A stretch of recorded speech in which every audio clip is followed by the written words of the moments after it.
بسم اللہ الرحمن الرحیم۔ السلام علیکم ورحمۃ اللہ وبرکاتہ۔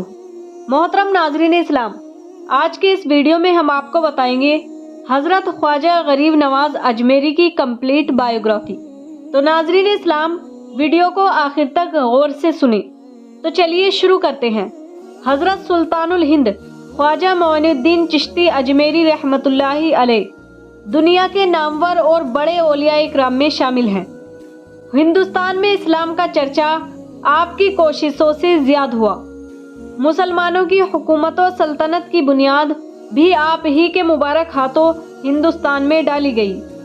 آج ہندوستان میں جتنے مسلمان نظر آ رہے ہیں ان میں اکثر ایسے ہیں جن کے باپ دادا خواجہ اجمیری کے ہاتھوں پر مسلمان ہوئے ہیں۔ حضور غریب نواز کے جد امجد حضرت سید احمد حسین نے خلفائے عباسیہ کے ظلم و ستم سے تنگ آ کر وطن کو خیر آباد کہا اور علاقہ سیستان سنجر میں آ کر آباد ہوئے۔ یہیں حضرت خواجہ سید غیاث الدین پیدا ہوئے اور یہیں تعلیم و تربیت حاصل کر کے علم و فضل میں یکتائے روزگار ہوئے۔ حضرت خواجہ غریب نواز رحمۃ اللہ علیہ کے والد بزرگوار کا مبارک نام سید خواجہ غیاث الدین ہے۔ سنجر میں بسنے والے سیدوں میں یہ ایک خدا رسیدہ بزرگ تھے۔ آپ مالدار گھرانے کے چشم و چراغ تھے۔ علم و فضل کے ساتھ ساتھ خدا نے آپ کو مال و دولت سے بھی نوازا تھا، مگر آپ کی طبیعت درویشانہ اور فقیر دوست تھی۔ سیر الاقطاب میں لکھا ہے کہ آپ کی وفات 552 عیسوی میں ہوئی۔ دروازہ شام کے قریب آپ کا مزار پاک ہے۔ خواجہ صاحب کی والدہ ماجدہ پاک دامن اور نیک خصلت خاتون تھی۔ آپ کا اسم مبارک بی بی ماہنور اور لقب ام الورا تھا۔ اللہ تعالیٰ نے آپ ہی کے حصے میں یہ دولت و خوش نصیبی رکھی تھی کہ ہندوستان میں چمکنے والا ولایت و روحانیت کا یہ آفتاب آپ ہی کے بطن سے پیدا ہوا۔ آپ کی والدہ ماجدہ ماہنور فرماتی ہیں کہ جب میرا معین الدین میرے شکم میں آیا تو میرا گھر خیر و برکت سے بھر گیا۔ دین دنیا کی نعمتوں کی بارش ہونے لگی۔ دوست دشمن بن گئے۔ ہر قسم کا غم و الم دور ہو گیا۔ آپ کی والدہ فرماتی ہیں کہ معین الدین جب میرے شکم میں تھا تو پیدائش تک کلمہ طیبہ کا صبح و شام ذکر کرتا تھا۔ میں اپنے کانوں سے اس کی آواز سنا کرتی تھی۔ آپ 14 رجب 537 عیسوی میں دوشنبہ کے دن صبح صادق کے وقت دنیا میں آئے۔ آپ کا تاریخی نام امام مجتبیٰ ہے اور معین الدین کہہ کر پکارے جانے لگے۔ آپ کے دودھ پینے کے زمانے میں اگر کوئی دودھ پینے والا بچہ دودھ پینے کے لیے رونے لگتا تو آپ اپنی والدہ کو دودھ پلانے کا اشارہ کرتے۔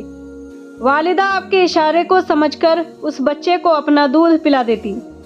7 سال کی عمر تک آپ کی تربیت خراساں میں ہوئی۔ 9 سال کی عمر میں آپ نے پورا کلام مجید حفظ کر لیا۔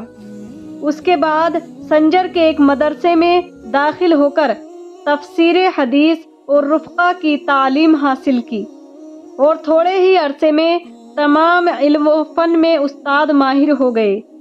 آپ نے سمرقند، جو اس وقت اسلامی علوم و فنون کے مرکز تھے، میں بھی تعلیم پائی۔ 10 شوال بروز جمعرات 560 عیسوی میں حضرت شیخ عثمان ہارونی سے مرید ہوئے۔